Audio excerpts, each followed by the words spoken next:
Hello everyone, welcome to लच PCS. दोस्तों, current affairs की महत्वपूर्ण भूमिका को देखते हुए लच पीसीएस के द्वारा डेली करंट अफेयर्स का प्रोग्राम प्रारंभ किया जा रहा है। तो इसको आप लोग देखिएगा। उसके बाद लास्ट में आप लोग कमेंट बॉक्स में इससे रिलेटेड फीडबैक दीजिएगा। उसी के अकॉर्डिंग हम जो है आपके फीडबैक के अकॉर्डिंग ही आगे इसको कंटिन्यू करेंगे। ठीक है, चलिए सेशन को स्टार्ट करते हैं।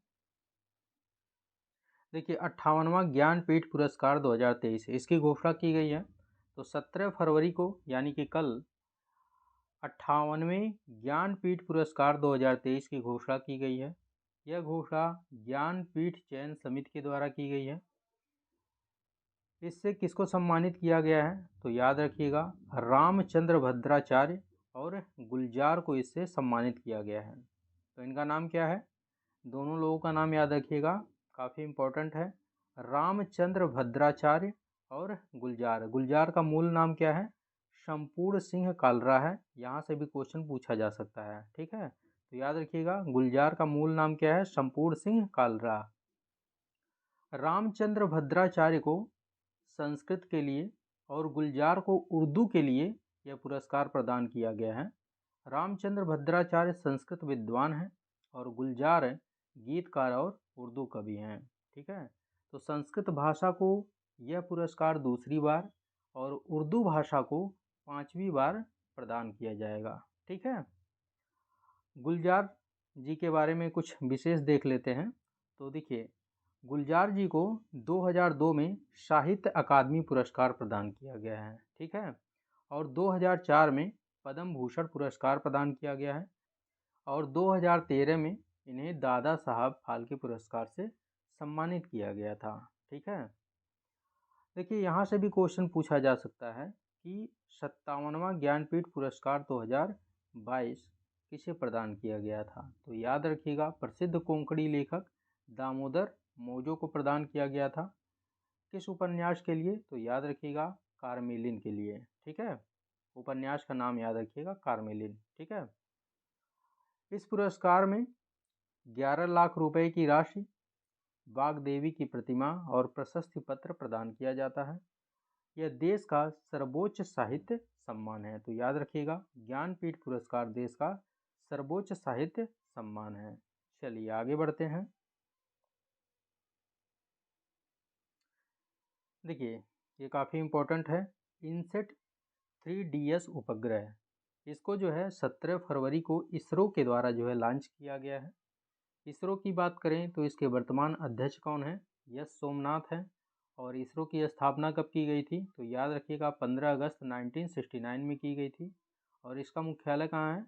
तो कर्नाटक के बेंगलुरु में है। ठीक है, इनसेट 3DS उपग्रह को किस रॉकेट के द्वारा लॉन्च किया गया है? तो यहाँ से भी क्वेश्चन पूछा जाता है, काफ़ी इम्पोर्टेंट है।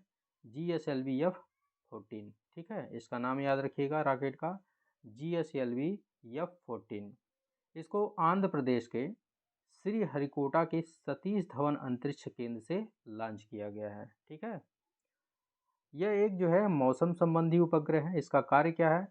पृथ्वी और महासागरों का अध्ययन करना। ठीक है, मौसम संबंधी उपग्रह है और ये मौसम से संबंधित जो है जानकारी इकट्ठा करके प्रदान करेगा। ठीक है, चलिए आगे देखते हैं। देखिए, विश्व पुस्तक मेला 2024 इसका आयोजन दिल्ली के प्रगति मैदान में किया गया है और ये जो है 10 फरवरी से 18 फरवरी तक इसका आयोजन हुआ है और इसका समापन जो है आज हो जाएगा। ठीक है, इसमें अतिथि देश कौन है? तो याद रखिएगा, काफ़ी इम्पोर्टेंट है, सऊदी अरब है। यहाँ से क्वेश्चन पूछा जा सकता है। इसका थीम है बहुभाषी भारत एक जीवंत परंपरा। ठीक है, चलिए आगे बढ़ते हैं।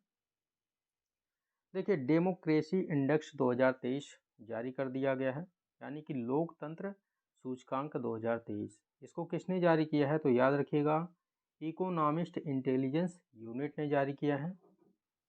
तो इस इंडेक्स में भारत का कौन सा स्थान है? तो याद रखिएगा, 41वां स्थान है।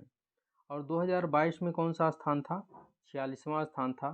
तो 5 अंकों की जो है सुधार हुई है एक वर्ष में। तो याद रखिएगा, खास करके ये वाला डेटा याद रखिएगा, भारत का स्थान 2023 में 41वां है। ठीक है, शीर्ष देशों की बात करें तो पहले स्थान पर नॉर्वे है, दूसरे स्थान पर न्यूजीलैंड है और तीसरे स्थान पर आइसलैंड है।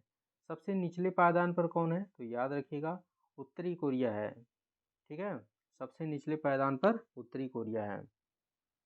पड़ोसी देशों की बात करें तो पड़ोसी देशों में पाकिस्तान 118वें स्थान पर है और चीन 148वें स्थान पर है। ठीक है, यह आपका डेमोक्रेसी इंडेक्स 2023। ठीक है, चलिए आगे देखते हैं।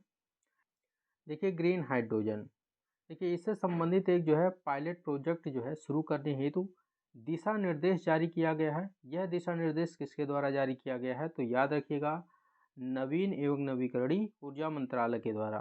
ठीक है, स्टील क्षेत्र के बाद परिवहन क्षेत्र में इसका इस्तेमाल प्रारंभ किया जाएगा।